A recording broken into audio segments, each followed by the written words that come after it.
Institute welcome you all to today's webinar organized by Islamabad Policy Research Institute on a burning subject, saffronization of India. Saffronization is a neologism in politics, in the literature of Indian politics, and it refers to a change that is spreading like a wildfire and is substituting the inclusive and secular Indian nationalism with the majoritarian and ethnocentric Hindu nationalism. So we are delighted to have an esteemed panel of guests to speak on various facets and themes of this subject. Please allow me to introduce our notable speakers for today. Our first distinguished speaker is Dr. Saffronisaton Jaspal. He is the director and professor at School of Politics and International Relations at Quaid-e-Azam University, Islamabad. He has numerous internationally published articles at his credit. He is the author of India's Surgical Strike Stratagem, Brinksmanship and Response. He shares his analyses across various broadcast media outlets and print publications as well. We are also joined by Ms. Maham Naveed. She is currently serving as Chair Lawfare and International Law at Islamabad Policy Research Institute. She has previously served at the Attorney General Office and International Dispute Units for Pakistan. She is also a Yale University alumni. Last but certainly not the least, our third speaker for today is Ambassador Asif Durrani. He has held various diplomatic assignments in Pakistan, missions in New Delhi, Tehran, New York, Kabul, and London. He has also served as Ambassador of Pakistan to UAE, Permanent Representative at International Renewable Energy Agency, Ambassador of Pakistan to Tehran, and Permanent Representative of Pakistan to Economic Cooperation Organization. He is currently serving as Senior Research Fellow at Islamabad Policy Research Institute and has also recently published a book titled Turmoil, Events in Afghanistan, South Asia, Middle East, Ukraine, and Pakistan. To commence the session, I would kindly request President, Islamabad Policy Research Institute, Ambassador Dr. Major General Raza for his welcome remarks. Ambassador Raza has held various prestigious command and staff assignments. He has also served as Additional Secretary in Ministry of Defense Production. After retirement, he was appointed Ambassador of Pakistan to Mauritius, Seychelles, and Comoros. He has been Executive Director Services in Army Welfare Trust, and he has also been served as Advisor to President National Defense University, Islamabad. Sir, please, the floor is yours. Thank you. Thank you so much, Mariam, and it's my great honor to welcome Dr. Saffronisaton Jaspal. I have heard him many a times, interacted with him many a times, and you can always say I'm a student also, because when I was doing my PhD, I've been consulting him for various things. And he is one of the wonderful people we have, and he is a great scholar and great speaker also, and a scholar of international repute. Similarly, our other speaker,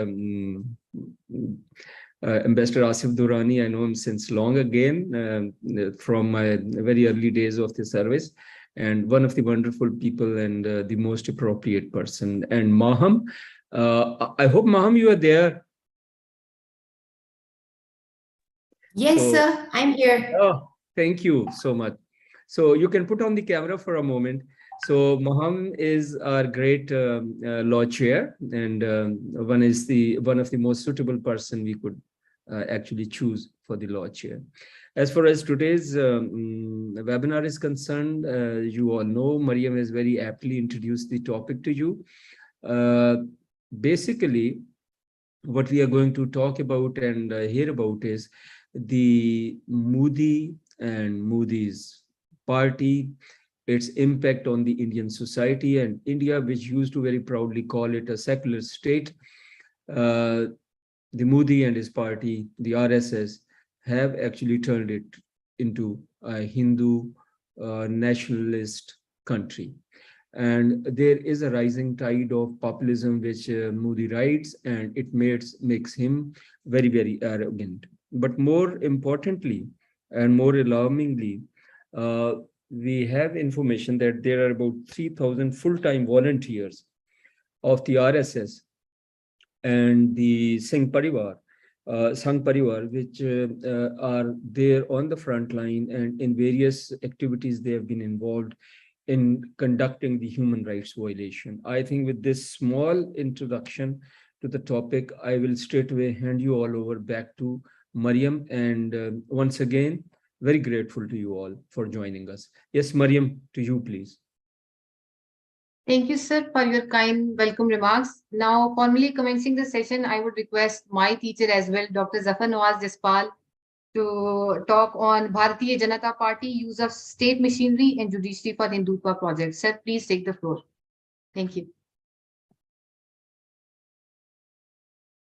Sir, you are mute. Kindly unmute yourself.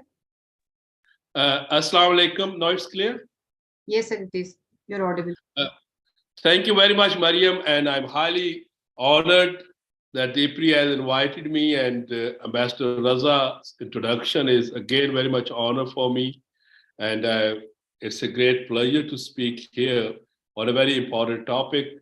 Besides good old friend Ambassador Durrani and other colleagues, so let me coming back to this, and especially IPRI is I have a very strong bonding with the IPRI because when IPRI was constituted since in the beginning, when its first journal was published, they published my article, and since that time I served in IPRI.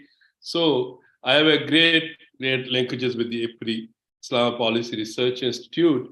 So coming back to the topic, of course, we know what is the Saffronization and what is the Hindutva. We find that the topic which was assigned to me was, and I tried to limit myself within this topic, that BJP's use of state machinery and Indian judiciary to progress Hindutva agenda within India. And I think that it's an open secret, the way the state machinery has been used systematically in India to propagate this Hindutva. And in this context, it's very significant and important that if we can see that what by Hindutva we mean, it is basically Hindu nationalism, which is, you can say in a short term, we say Hindutva. And it is a nationalism which is very much politico-ideologically used as a device to muster the support of the voters in the elections. Though Hindutva or Hindu nationalism has a long history, but its practical, or you can say initiative, was started in 1920s, and in 1923 by V.D. Savarkar, and later on we have seen number of times the RSS or Sangh Parivar, all these kind of the organizations were there. But if you recall that when the Hindutva was became more popular, or a practical a political ideology, not I'm saying a religious ideology, but political ideology, we find that it started gaining momentum after 1982.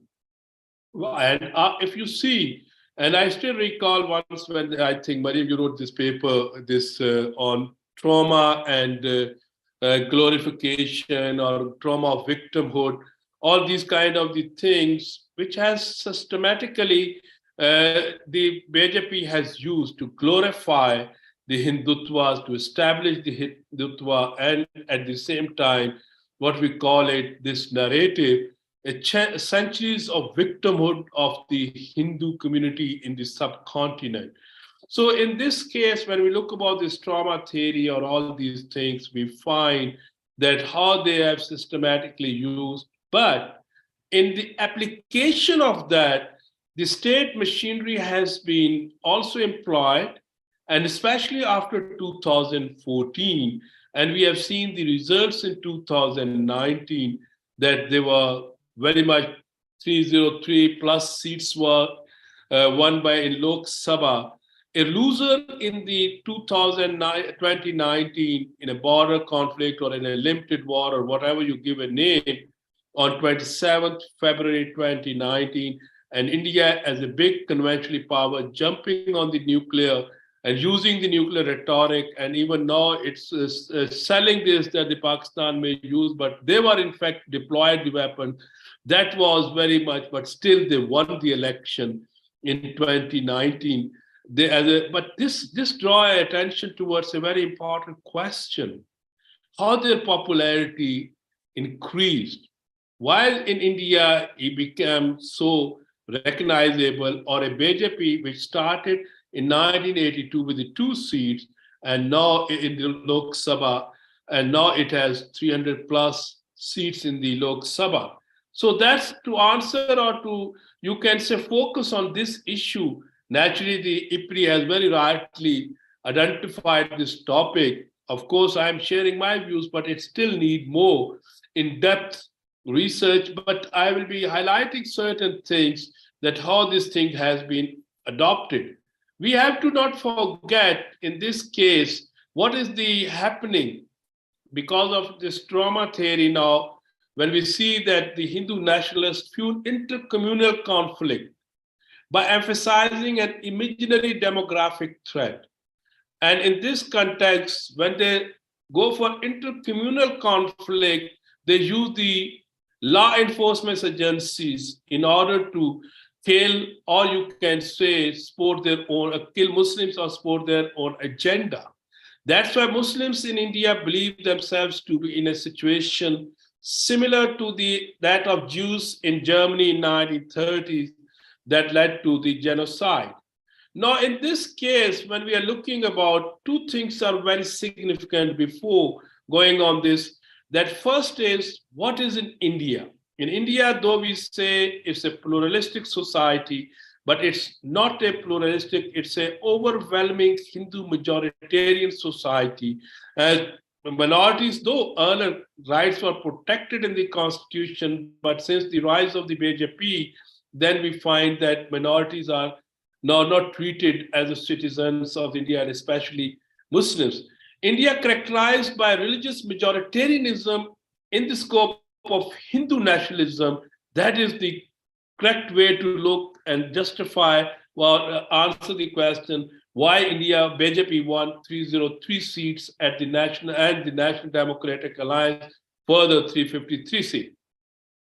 If you see, the BJP led provincial governments as well as the central government. They have been following they are now notorious for executing anti-minority campaigns, lynching Muslims, enforcing conversions, and promoting communalism. They at the same time using ethnocentric units, which normally, and not only Pakistani or Muslims, but independent scholars have said that Indian politics usher in a novel political neologism which Mariam was pointing out, Saffronization. So in this context, when we are looking about this majoritarian system and suffering of the Indian Muslims, it draws our attention towards Modi. Prime Minister Modi, he is representative or a part of, what was his ideological cradle? His ideological cradle is Rashtriya Swayamsevak Sangh, which is RSS.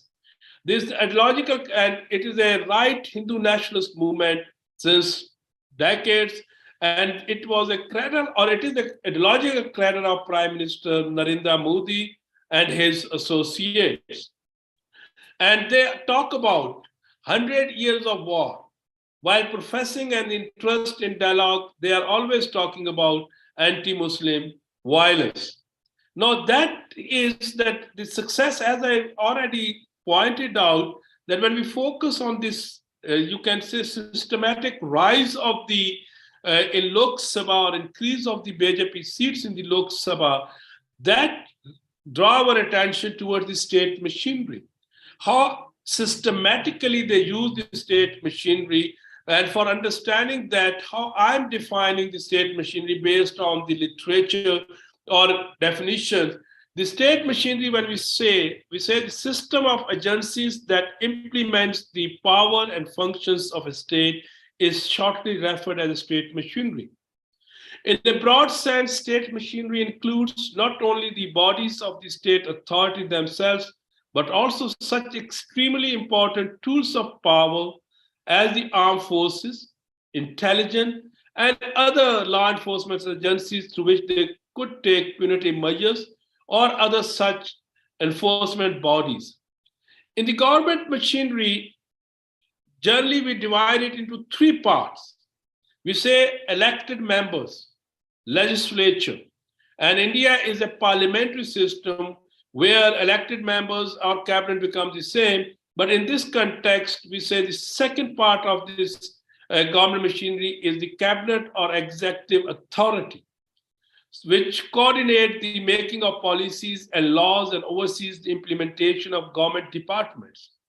The third in this context is departments and public service, who are responsible for doing the work of government and account of the executive. So if I go with this and if we see what is the narrative you find in the legislatures, in the political elite, same thing which I said, chosen traumas and glories, they are using ideology to complement these kind of the things. They retrieve the lost glory and settling the goal of greater Hindu nation underscores the determination of positioning India as a regional hegemon or advocating the fulfill of ambitions of the ideas like Akhand Bharat. Now, in this context, where the first state machinery comes or which they are using it, that is the parliament. I mean the Lok Sabha and Rajya Sabha in India. I can here just in order to point out that, for example, the moment they got the 2/3 majority, they passed Citizenship Amendment Bill, passed on 11 December 2019. They divided the alleged migrants into Muslims and non-Muslim.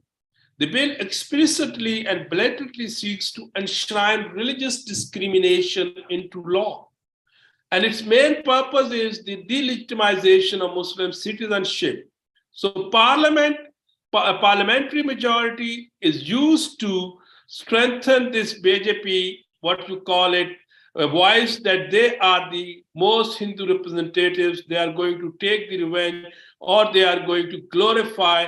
And in this context, the second most is the one union, one unit, which was part of India, BJP's manifesto, and they have been articulating that was revoking of the Article 370 and 35 in the Indian Constitution and making or ending the Kashmir's, you can say, so-called, practically it was not existing, always Kashmir was governed by the governor, but according to the Indian Constitution, Kashmir had a Indian occupied or illegally occupied Kashmir had a, you can say theoretically, some kind of autonomy.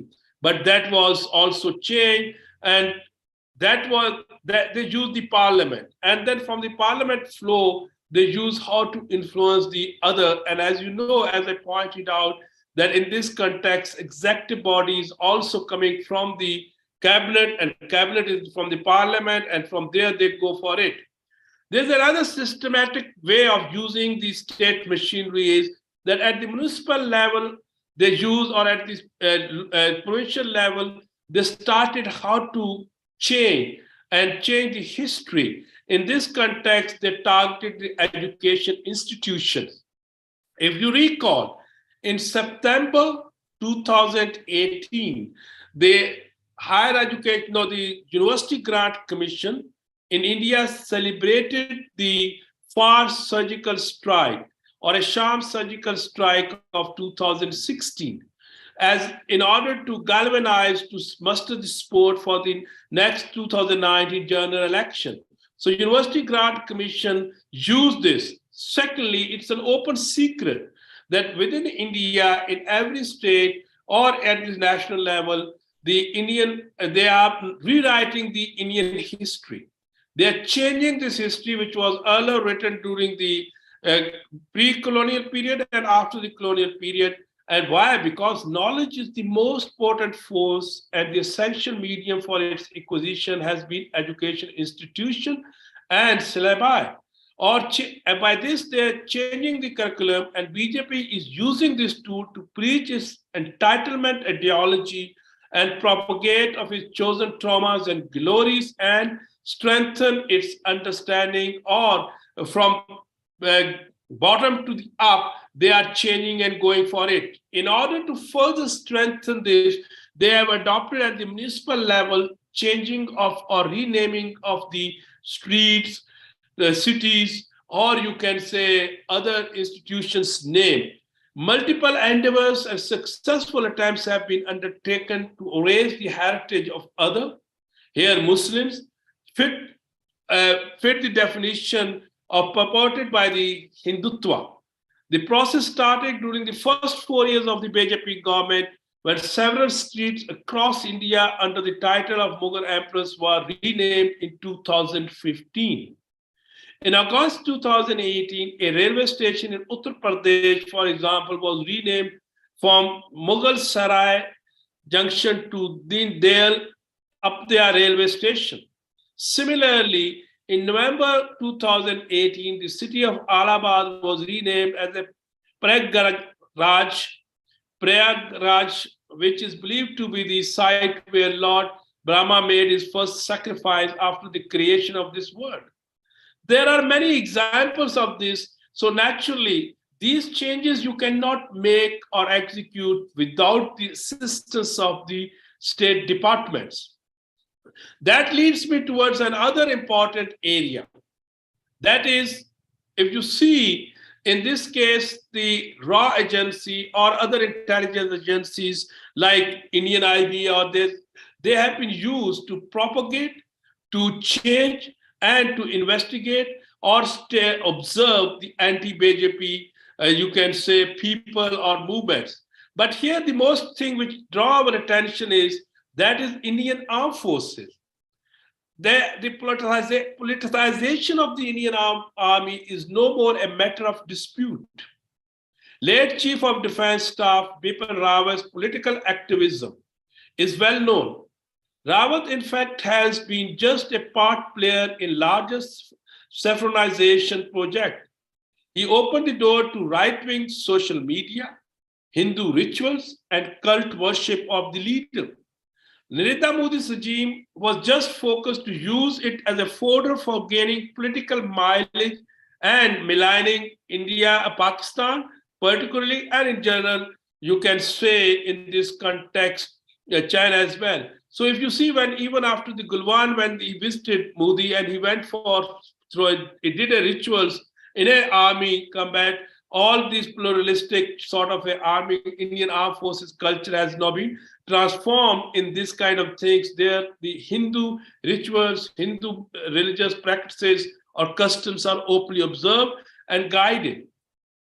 And if you see that these armed forces have been used by India for sort of things, I can give you two examples. 2016, when India started propagating surgical strike, Pakistan refused it. But then in the follow-up, they projected it in a manner that in 2017, those slogans that he has a courage to do this, and army was supportive to him, he won the UP election and a number of the other states. And there was another thing that in 2019, the armed forces were on the board for this flagship operation or Pulwama, and then what happened in the post-Pulwama, I'm not going into that details, but that was used as and then the Navy went for deployment of the nuclear assets. The Army went for deployment of the BrahMos. The Air Force went for the air combat or so-called surgical or strike at the Balakot. So all these factors were irrationally used in order to increase the support of BJP in the general election. The reason was very simple. If you recall, in 2014, Modi won the election or BJP won the election on their economic agenda. But in 2019, he failed to deliver in the economic domain. And he needs some other slogan. And that slogan, was very much attractive. And if you put this trauma theory or glorification theory together, on the one side, that Pakistan is bleeding India. That's why they start, or Muslims are the curse. And on the other side, glorification, that Modi is a chowkidar, that Modi is as a courage, Modi is strengthening. So glorifying and going for, so when you put these two things together, as a result, we are seeing a loser in the post-Pulwama military buildup or military deployment, is now winner with the 2/3 majority in the Lok Sabha. That reflects how armed forces have been used for strengthening the BJP agenda or Hindutva forces or nationalism. Another point here is, please do not miss, where armed forces all over the world, for them, nationalism is a good fodder, is a good recipe to attract behind the leadership, because without nationalism, armed forces or soldiers cannot sacrifice. But in the context of India, you have to also not forget, armed forces strength is more than 12, you can say 100,000. So it means 12 lakh plus. And paramilitary forces are also equally numbered. That means around 25 lakhs or 2,500,000. So that means that their vote, that vote is a decisive vote. And if you go for a multiplying a family and their influences, it's a good way to have this large number of the constituency with this kind of the glorified or things, you can muster their support. So by this way, I think, and then finally in this context of machinery, before going quickly on the judiciary, if you see that what was there in this case, they started choosing, I would like to draw your attention towards this famous Gujarat massacre. Gujarat massacre was done with the support of Gujarat, where the Prime Minister Modi was Chief Minister, Gujarat police force and other law enforcement, provincial law enforcement agencies. Though Indian judiciary, which has acquitted Modi or cleared Modi of complicity in the violence of special investigation team appointed by Supreme Court, but recently the BBC documentary had exposed all these kind of the things. And I have to submit here that this BBC documentary has been banned in India. So if India is so much democratic or so thing, or if there is nothing wrong, or it was based on wrong facts, that why it was banned. So the BBC recent documentary also confirmed what earlier analysts, scholars said, that Indian BJP or Modi provincial government was involved, and that was strengthening that I have taken a revenge from the Muslims. I am going to strengthen. So with this theory, when we try to look at, we find that how the things are moving ahead in order to support the BJP or Hindutva forces. Actually, it's a BJP way of winning the sort of things. Now, coming towards the judiciary, generally, in India, there was a general understanding that judiciary is an independent branch from the executive. And they tried to maintain, Supreme Court had maintained this independence in certain cases. But the way the BJP started rising and penetrating, or these Hindutva forces penetrating in the other state machinery, they successfully penetrated in the judiciary. And the judiciary's certain decisions had directly and indirectly strengthened the Hindutva forces or the slogan of the BJP. For example, the Shah Bano case of 1985. The Shah Bano case, when the Supreme Court banished the plea of his husband and upheld the notion of uniform civil code. The inauguration of civil code that can be applied regardless of any religious group has been a cornerstone of Hindu ideological manifesto that has been which was documented by many analysts, and later on we have seen this case. Similarly, there's another important case, Babri Masjid and Ram Temple. So the dispute of Babri Masjid and Ram Temple, as we all know, is as old as the Hindu nationalist ideology. Hindus stresses that the place Ayodhya, where this mosque stood, was the birthplace of Ram, the Ram Janambhoomi. But Muslims say, no, it's incorrect. Muslims maintain the Babri Mosque, which was constructed in 1528 and stand as a historical reality. But in 2019, after their victory, the Indian Supreme Court, in a unanimous verdict, declared that on the basis of evidence provided in the report of the archaeological survey of India, the land belongs to the Hindus. So it's a big shift.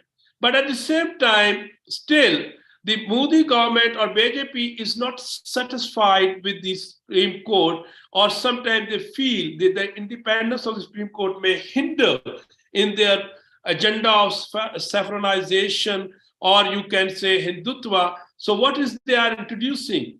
In order to blackmail the higher judiciary, they are changing the India's top court judges' appointment. For example, for a time, judges in the India's top courts have been selected by their colleagues through a mechanism called the collegium system. The government, or the BJP-led government today, believes this system needs radical reform. Law Minister Kiran Rijiju called the collegium system opaque and not accountable. They wanted to replace by judicial commission. So by this way, they are also, you can say, influencing the judicial decisions, and that's why you find this Babri Mosque or these kind of the decisions. By this way, I can finally submit systematically in 100 years from RSS moving towards the BJP manifesto, in India, the Hindutva forces strengthen, and they strengthen themselves through the state machinery. Currently, all the Indian departments, especially big Indian armed forces, intelligence agencies, or provincial subject police forces, they are supporting the Hindutva ideology. On the one side, they try to prove that we have to get a revenge, victimhood of centuries. And on the other side, they said that we have to build a Akhand Bharat, a big state, glorify India. And second, of course, judiciary is not part of this state machinery, but it is equally sportive, or if not sportive, it is driven in a manner that its decisions are sportive to the Hindutva forces. Thank you very much.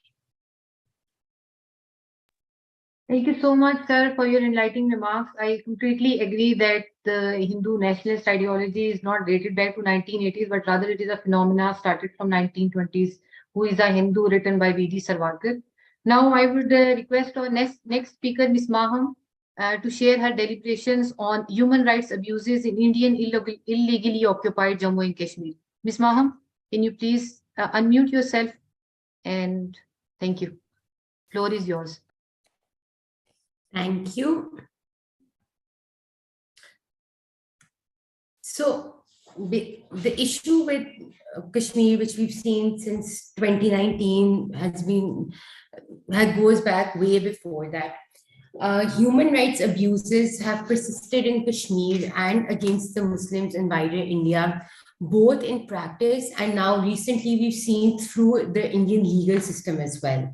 So the Indian legal system has started introducing laws like the Armed Forces Special Powers Act and the Public Safety Act, which are basically violative and draconian by nature. What they do is that they systematically discriminate against Muslims and dilute the identity of the Kashmiri people. The situation in Kashmir breaches both domestic and international law. And the issue is that these laws in India shelter rather than prosecute those who violate international law. And I basically just want to highlight the major international legal landscape that India has violated and continues to be in violation of with great impunity, if I may say so. The most prominent and overarching convention that we can see is the International Covenant on Civil and Political Rights. So this basically, the International Covenant on Civil and Political Rights enables and allows people to enjoy a wide range of human rights, including those relating to freedom from torture and other cruel, inhuman, and degrading treatment and punishment. Particularly, Article 6 of this convention expressly prohibits states from violating the right to life of individuals, which is the core fundamental right that is the basis of most international law treaties. And this Article 6 of the convention states that even during times of emergency, no one shall be arbitrarily deprived of his or her right to life. And we've seen in Kashmir through multiple reports how this has been blatantly violated by the Indian government and by the Indian military establishment without any repercussions to them whatsoever. Also, this particular convention prohibits torture and other forms of cruel, inhuman, and degrading treatment. Articles 4 and 7 in particular explicitly ban torture, even in times of national emergency or when the security of the state is threatened. So India's excuse that an emergency is in place and drastic measures have to be put in place, it needs to be noted that international law accounts for those situations, and still certain human rights need to be protected regardless of a state of emergency being in place. The BJP government shut down internet 85 times during the lockdown in Kashmir. It harassed and arrested journalists, which is still happening. And it continues to detain political figures and activists and those who stand up against the oppression.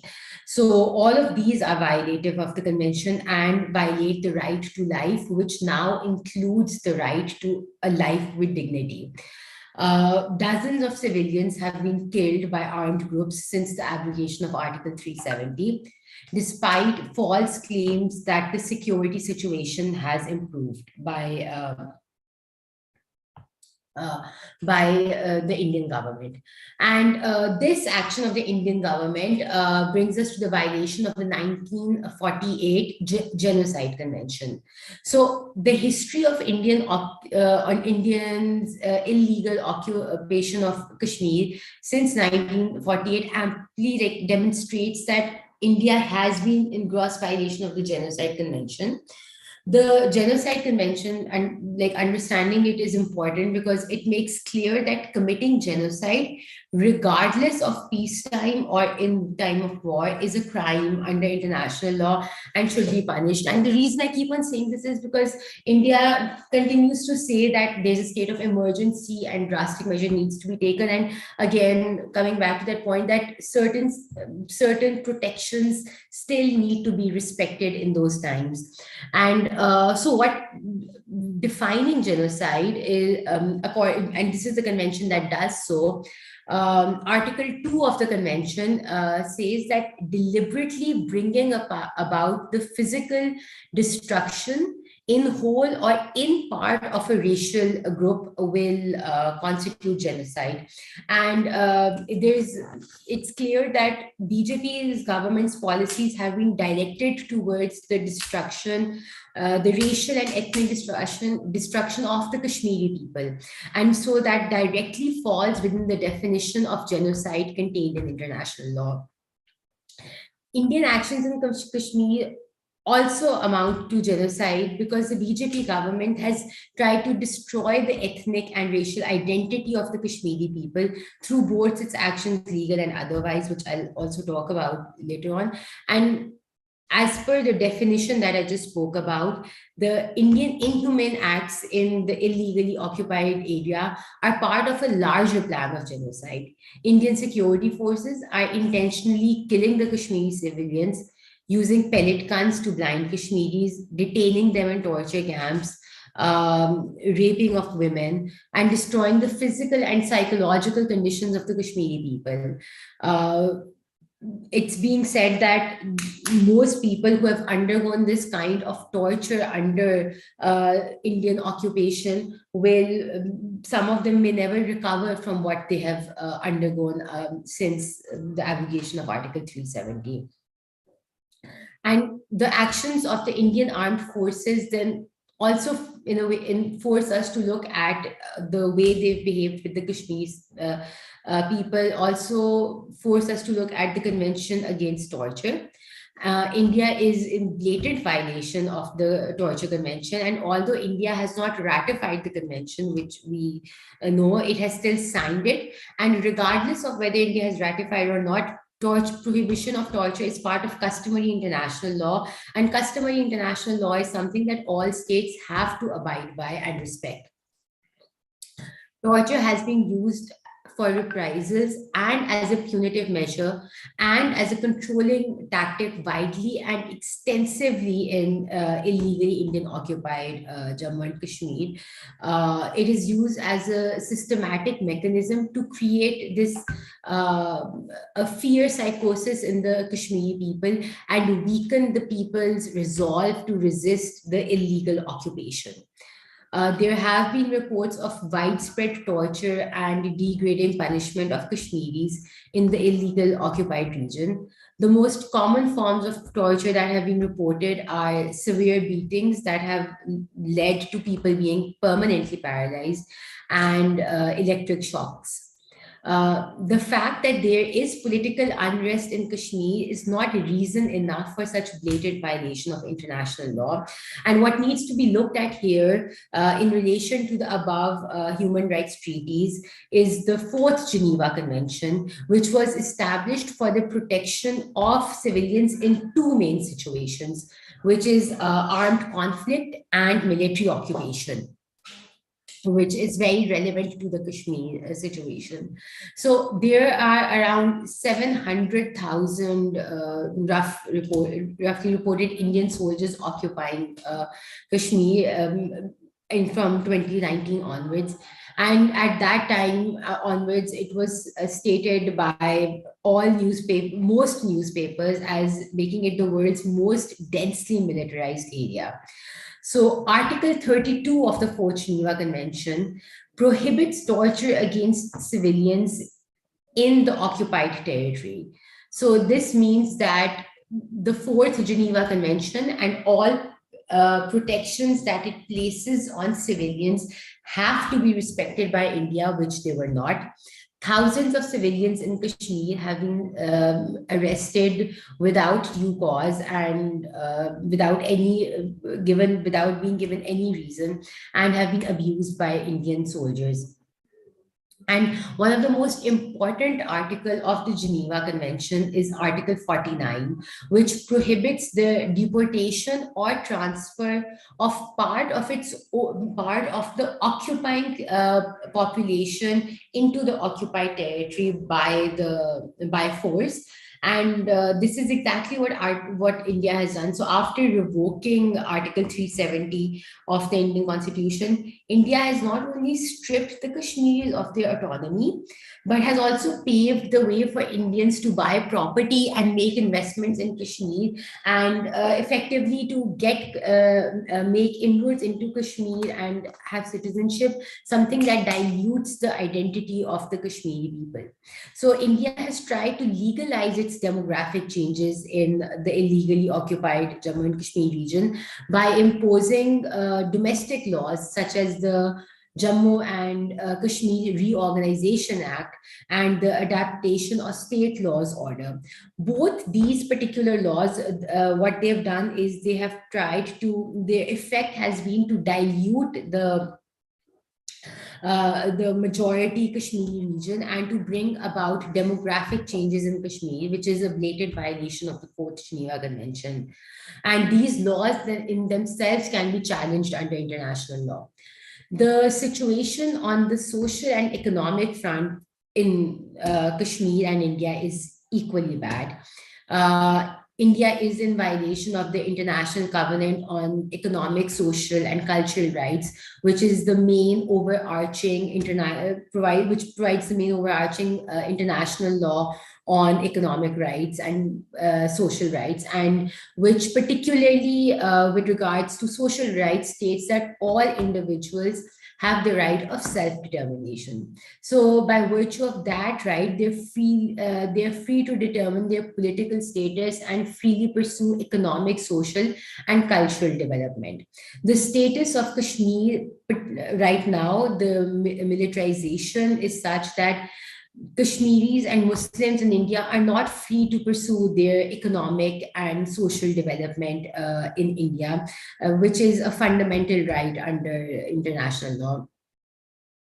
Moreover, the right to self-determination of the people of IIOJK is accepted and upheld by the UN through its resolutions. And the fact that India has been blatant violation of that, and the agreements it made via the UN resolutions is something that the international community must now address, because that sets a very dangerous precedent for international law for the future.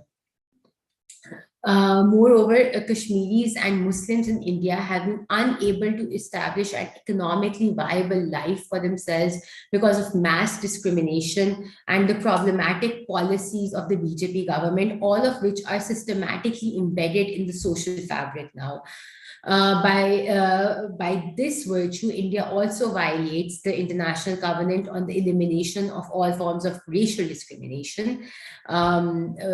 India's Muslim communities have faced decades of discrimination, which has worsened under the current Hindu nationalist regime. Muslims have experienced discrimination in areas including employment, education, housing. There are particular areas where Muslims will not be allowed to live. Many Muslims encounter barriers to achieving political power and wealth, and lack access to healthcare and basic services because of this mass discrimination. Moreover, they often struggle to secure justice after suffering discrimination, despite constitutional protections being in place. But the entire infrastructure of the Indian government is such that justice for wronged Muslims is hardly available. Over the last 2 decades, the representation of Muslims has stagnated in parliament. After the 2019 elections, Muslims just held 5% of the seats. And that's partly due to the rise of the BJP government, which by mid-2022 had no Muslim members of party in parliament, which is appalling to say in a country with such a strong minority population. Multiple states in India have increasingly passed laws and policies restricting Muslims' religious freedoms, including anti-conversion laws and bans on wearing headscarves. And we saw that this discrimination worsened during the COVID-19 pandemics. And India used the restrictions of the COVID-19 pandemic, particularly to even restrict the Muslims' personal and religious freedoms further. Also, so the effect has been that the BJP government's actions have stoked communal hatred and created deep fissures within society, because all government policies have a trickle-down effect. This has led to a state of fear and mistrust towards authorities from the Muslim people, and also fissures between Muslims and non-Muslim communities within India. And particularly to discrimination is also the issue of women and the violation by India of the Convention on the Elimination of All Forms of Discrimination against Women. The Armed Forces Special Powers Act of India is under heavy criticism for perpetuating sexual violence against women in illegally occupied Jammu and Kashmir. Sexual violence has been seen as a tool for controlling the population, and which is in violation of not just this convention, but almost all human rights conventions. And moreover, Article 6 of the Elimination of Discrimination Against Women Convention forbids the trafficking and sexual exploitation of women, and the state-sanctioned discrimination and torture of Muslim women in India has been reported on multiple fora. And so this particular convention is also important because Muslim women in India and Kashmir bear the brunt of this discrimination as well. Wrapping it up, the international system is under threat from a populist regime in India. Under international law, India's state-sponsored militias are state agents and therefore must abide by international human rights and humanitarian law, which they do not. The government of India is ultimately responsible for its actions for the actions of its armed forces in IIOJK.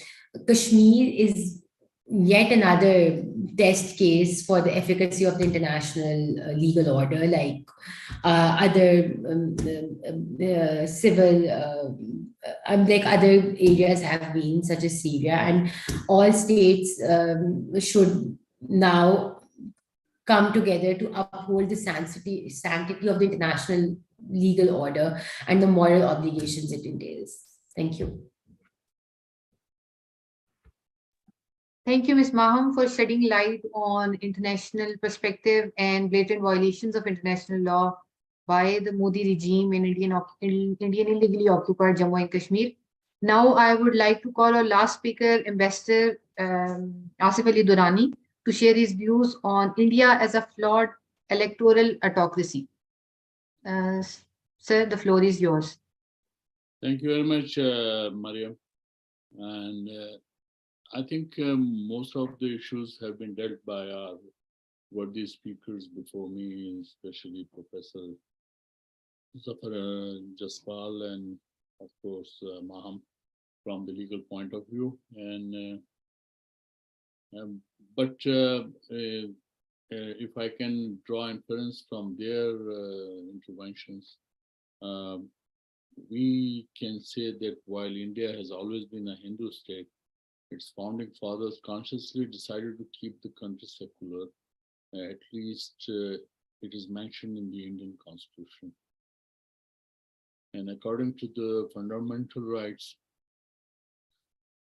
section of the Indian Constitution, secularism is reflected in Article 25 and 22, 28 of the Constitution.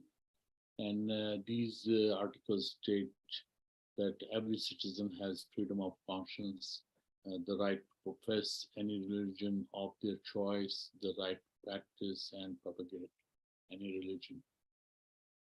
But this is not anymore in the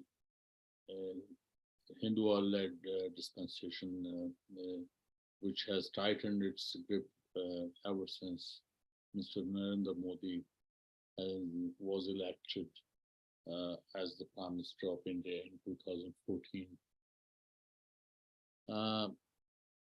Indian society and politics have been exposed to chauvinistic facets of the Hindutva mindset, which thrives on casteism within the Hindu society or Samaj, and hatred against non-Hindus to deprive them of equal status as citizens of India. By implementing the Citizens Amendment Act, CAA, and the National Register of Citizens, NRC, minorities, especially Muslims, are deprived of citizenship. Already over 1.9 million Muslims have been denotified in Assam as Bangladeshi citizens. On the contrary, non-Muslim immigrants are granted citizenship under these discriminatory laws. Such measures are a complete negation of the Indian Constitution and international conventions. It is to be noted that after coming into power, Prime Minister Modi, considered as an icon of the Hindutva ideology, has faithfully implemented the RSS agenda. The foremost victims of the RSS agenda are the minorities belonging to the Sikh, Christian, Dalit, and Muslim communities.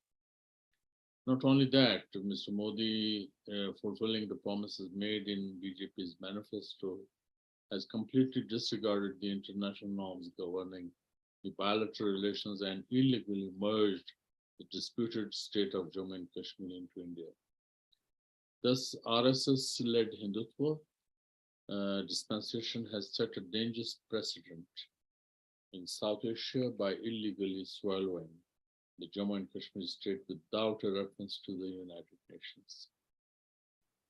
Today's India is, as rightly pointed out by previous speakers, is not safe for the objective, even for the objective Hindu commentators who sincerely want a secular polity and equal rights for the country's citizens. Those commentators are not only ostracized, but are physically threatened. Most of the Indian electronic and print media have virtually become the surrogates of the RSS, which apart from towing the Hindutva ideology, are also spreading xenophobia in the country.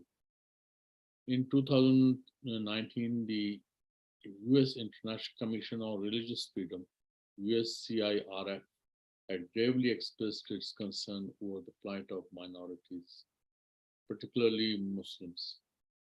It had recommended sanctions against Home Minister Amit Shah and other top leaders of India. However, Trump and Biden administrations have conveniently ignored the USCIRF's concerns due to multi-billion-dollar weapon deal that the US military-industrial complex was looking for in India. And if you look at the military supplies, in 2000, India and US had zero exchange. In fact, India had zero purchases of American weapons. But in 2020, it reached to $20 billion, and it is growing. So there's a need to expose the true vestige of Indian democracy, which they plead to be the largest and oldest democracy. Now, Professor Jaspal had also pointed out about the BBC documentary in two series episodes. The first episode talked about the Gujarat massacre, which took place when Mr. Modi was the chief minister in 2002. And based on that, his hatred against the Muslims, actually, he won overwhelmingly in Gujarat because he had created a wave of hatred in the state. And subsequently, riding on the hate wave, he actually then became the prime minister of the country in a matter of just 12 years. And now his popularity is considered to be around 75%. This popularity is actually based on the muscular nationalism which India has, Hindutva forces have propagated in the country. And that has been very effectively championed by Mr. Modi. There's no doubt about it. So coming back to the BBC's documentary, which has been banned in India, and in fact, India also pressurized YouTube and Twitter not to relay those documentaries. One documentary was released last Tuesday, and the second one was released last evening, which was on display in some of the Twitter accounts, but that also has been blocked. But I happen to see, and the second episode is actually about Kashmir dispute and the kind of atrocities which India committed in the illegally occupied Jammu and Kashmir. They, in fact, ostracized and ghettoized the Kashmiris through the brute force. Even in 3-4 weeks after his election, he, in fact, in 2019, he immediately rushed 25,000 more troops, and then subsequently he arrested even pro-Indian Kashmiri politicians. This is what the documentary is now saying. This is already in the public knowledge. But what has now been acknowledged by the BBC and which has actually unnerved the Hindutva dispensation in India is actually they now see that they have been embarrassed and they can find themselves in the cold. But there's also a fact that India is a big economy. And because of that, the West is looking the other way. Otherwise, India has not, in fact, left any reason not to be, in fact, ostracized internationally. And if you look at it from different perspectives, so the press freedom in India has in fact been declined during Modi's rule. Secondly, human rights campaigners are under attack. And then you see thousands of NGOs have been shut down in India. And most importantly, Muslims have been dehumanized in India. Earlier speakers talked about these CAA and NRC, which in fact would convert them into minorities. And another discrimination with regard to NRC they did was that under that act, any Muslim seeking asylum in India would not be allowed to seek nationality. Otherwise, other non-Muslims, in fact, have been allowed. So you can very well see the kind of agenda they have been pursuing. More importantly, when it comes to Pakistan, its relationship with Pakistan, India has been trying to malign Pakistan, and their mantra of epicenter of terrorism about Pakistan, in fact, has started giving diminishing returns, and no one is there to accept what the Hindutva forces want to propagate against Pakistan. This was also admitted in his recent visit to Vienna, when the Indian External Affairs Minister, Mr. Jaishankar, in fact, he acknowledged that whatever lamentations we have made about the epicenter of terrorism has not been bought by the West. So somehow I think India has to realize that what kind of relationship they want in the region. This is very important because that is going to determine the future contours of this region and the issues of peace and security. So therefore, without in fact wasting your time, and then I think that there's a need for a concerted effort, in fact, to expose the Indian mechanism, the mechanism of the Hindutva forces, the Hindutva majoritarian mindset, which one wants to ostracize the Muslims in India, and secondly, they have in fact ghettoized the Kashmiri population. They want to turn them into Red Indians by issuing resident visas, permits and domicile certificates to the Indians in the occupied territory by revoking Article 370 and 35A. And in fact, maligning Pakistan at the international level. So this is a concerted effort at all levels inside India against the Muslim, then secondly against the Kashmiri people in the occupied Jammu and Kashmir, and thirdly against Pakistan. If this is all the cumulative impact of this is that there is a kind of a tension between the two countries, despite the fact that line of control is silent since February 2021. The tensions are there. There's cold peace between India and Pakistan. And that, in fact, can be disturbed at any point of time if remedial measures are not taken. And if in India or the Hindutva forces do not realize that their hate-based agenda cannot take them too far. I'll stop here, and if there are questions, I will be too happy. Thank you so much.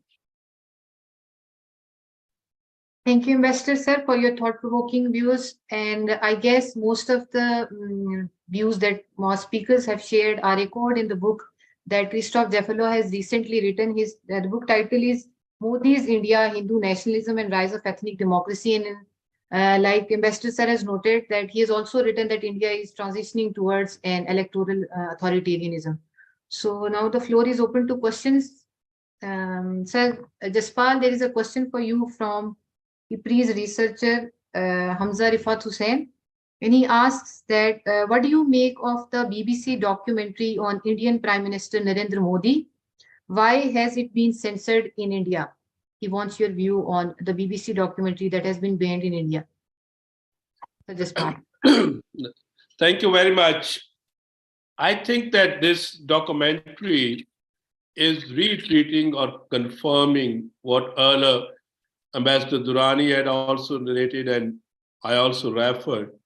Because generally, if you see in 2002 and then especially in 2005 when Modi's visa was cancelled by many countries and later on many other states, Modi was not allowed to travel to Europe or United States despite being a chief minister, a popular leader. Then in 2012, when he was, you can say, quitted from this by the Supreme Court appointed commission, then he started regaining, and after 2014, further, he became a prime minister and he started articulating. But once again, this BBC has reminded us that what is the actual fact, what is the reality. And in that context, certainly 2024 is again an election year in India next year. And at this time, when this film was released, which is, and if anyone is thinking that, of course, I understand that the Western media or BBC, they had some biases, but it's a big courage that they are highlighting, despite, as it was pointed out, India is a big market. And in this context, when this movie has been released, certainly on the basis of that, we have to see how the world is looking, whether they are admitting it or not. It's a different debate, but it tarnished the Modi's image because he started his career as a macho man and then he started continuing with it. But now he wanted to present himself a statesman, a rational statesman. And if you see in our media also, it was shown that he planned to visit Pakistan after Kashmir revoking in August 2009. It was the same strategy, one step forward, two step backward. And such movies are confirming or highlighting that don't trust him. He's a liar, he's a manipulator. So in that context, I think that this movie will be having a big or a negative impact on Modi's image as well as India's soft power image. I guess that answers.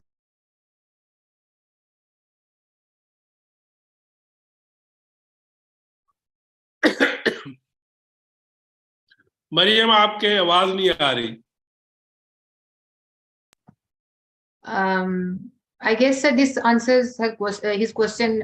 He's a research associate. I mispronounced his designation. So the next question is addressed to Ms. Maham Javed. It is from Amna Ijaz Rafi. She's a research associate at IPRI. And her question is, international law recognizes humanity, but why it has been so that the people of illegally occupied Jammu and Kashmir are being tortured and are being stripped of their rights to live at the hands of a democratic and secular India?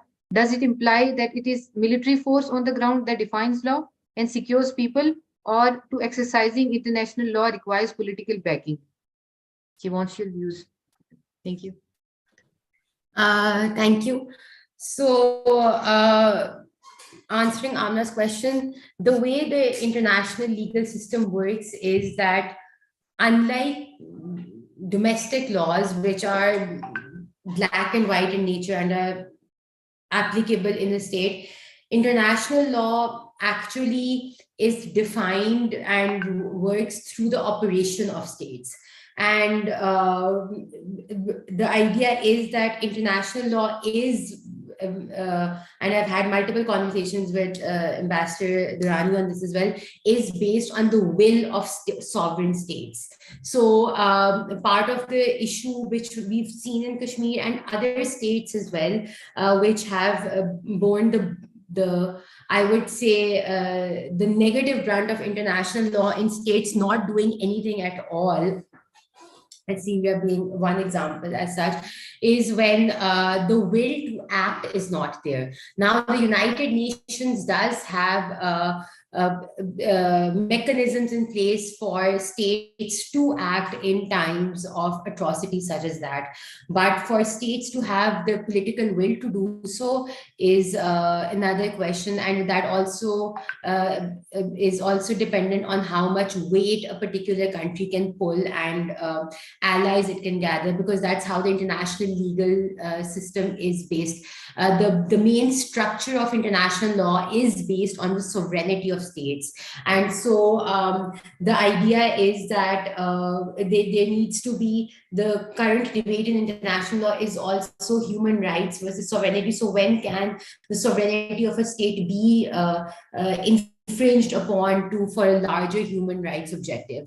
And for that reason, the international legal system is based on the political will of states either acting unilaterally to protect as or in a multilateral forum, and concepts such as the responsibility to protect are coming up to tackle such situations, but sadly they're in a situation where it is just forming, and more political will is needed for a larger state multilateral forum to act on this.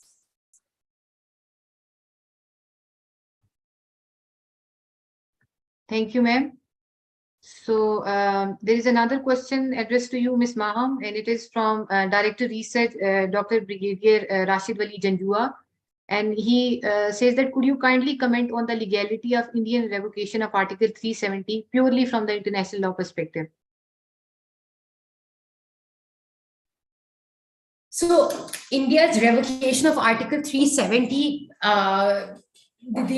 from India's domestic law, there've been multiple issues even within India's domestic law, but from an international law perspective, India's revocation of Article 370, even in the words of certain Indian academics, is purely violative of international law, because so the way the international legal framework here, we need to understand some philosophical basis of the international legal framework. So the way that it works is, it works by signing into a social contract of a sort where you collectively decide to abide by certain rules. And so when you sign on a multilateral treaty such as the Convention Against All Forms of Racial Discrimination, or the Genocide Convention, or the Convention on Civil and Political Rights or Economic Rights, the idea is that once you sign them, you also take on the responsibility that your domestic legal system will then fall in place with regards to those international commitments. So what India has done is, with regards to international legal commitments that it has ratified, and then after that, the revocation of Article 370 has effectively violated India's own international legal commitments. And so from a pure lens of international law, the revocation can be considered illegal, because so the revocation of Article 370 in itself is a legal step, but the effect of that revocation has led to a domino effect of multiple violations of international law. And so from an international law lens, because India's international law commitments all were taken prior to the revocation of Article 370, and even if the international legal commitments were not undertaken by India, most violations now are violative of customary international law, which are obligatory on all states. The Article 370 from an international law is violative.